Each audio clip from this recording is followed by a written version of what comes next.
Sometimes people ask me, how do you get better at speaking on camera? And the number one thing I tell them is to practice. Practice speaking on camera. Like, you could just have a video journal of yourself where you just speak about your day every day, and you'll get so much better speaking on camera, because then it becomes a habit. It becomes part of who you are. And you need to think of yourself as like someone who is capable of doing that. Like, so in your mind, you should be thinking like, okay, this is going to go well. You know, you should visualize yourself speaking on camera effortlessly, because that'll translate as well. But if you do those two things, you practice and you visualize, and you just focus on things you want to improve. So I guess 3 things. Focus on things you want to improve. You'll get so much better speaking on camera. It's crazy. And the last thing I want to say is that you want to not give yourself many crutches. So what I was doing previously when I was speaking on camera is when I would not say a line the way I thought it should be said, I would repeat myself. I'd be like, oh, when I don't say a line I thought it should be said, I would repeat myself. Like, I would say the line. I try to do an impression of me repeating myself, but anyway, I would say the line again, and then I would cut out like the earlier line, right? So I was saying the lines like freaking like 5-10 times sometimes, and I would just cut out to like whatever sounded the best. Don't give yourself that crutch, because one, you'll spend a lot more time editing if you're constantly cutting out parts that you're repeating yourself.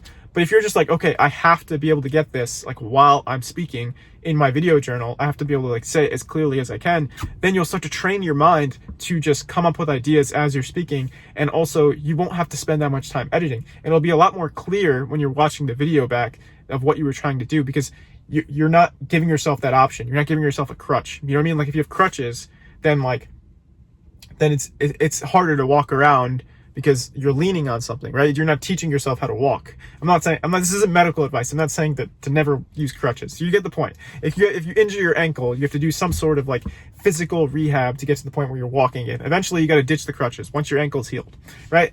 So it's like same thing with making videos. It's like, yeah, at first you could use it as a crutch. You could use it as a crutch to like repeat yourself, especially if you're posting videos. Then it makes sense to do that, because your ability to speak on camera won't be necessarily developed yet.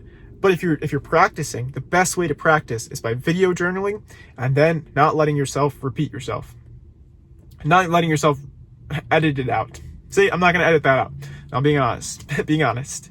See, look, like I'm still repeating myself, right? But I'm doing it live, and I'm not giving myself that option to cut it out.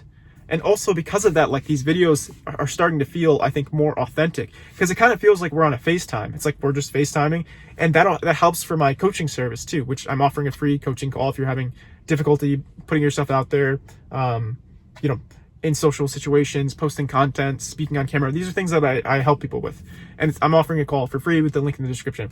But this kind of feels like a coaching call, because when we hop on a coaching call, it's like this. It's like you're on the other side of the camera and I'm on this side. I don't get to cut it up. I don't get to hit the edit button and slice out something I said. I just have to correct myself, right? And same thing with like speaking in public. Like this skill of video journaling or just speaking on the camera with minimal cuts, it'll help you a lot in speaking in public, because now you're more careful with your words, and you're more expressing your ideas in a way that's like stream of consciousness. It's not planned, and it's not edited. It's more uncensored, and that's a skill that you can develop by just practicing. So that's my number one tip. Just practice speaking on camera, video journal, and don't give yourself the ability to edit it afterwards. Listen, I'm not saying that speaking on camera is easy. I've been doing this for a little bit now, and I still make a lot of mistakes, but I am saying that developing the skill will be worth it, because then you can express yourself. You know what I mean? You can express yourself in a way that is like really valuable nowadays. Like I made videos on this before, but people are making millions of dollars just developing this skill of speaking on camera and then being able to press post. So it's something that's so valuable. And I'm not saying that it's going to be easy, but I think it will be worth it. Life's not easy, but it's worth it. Take care.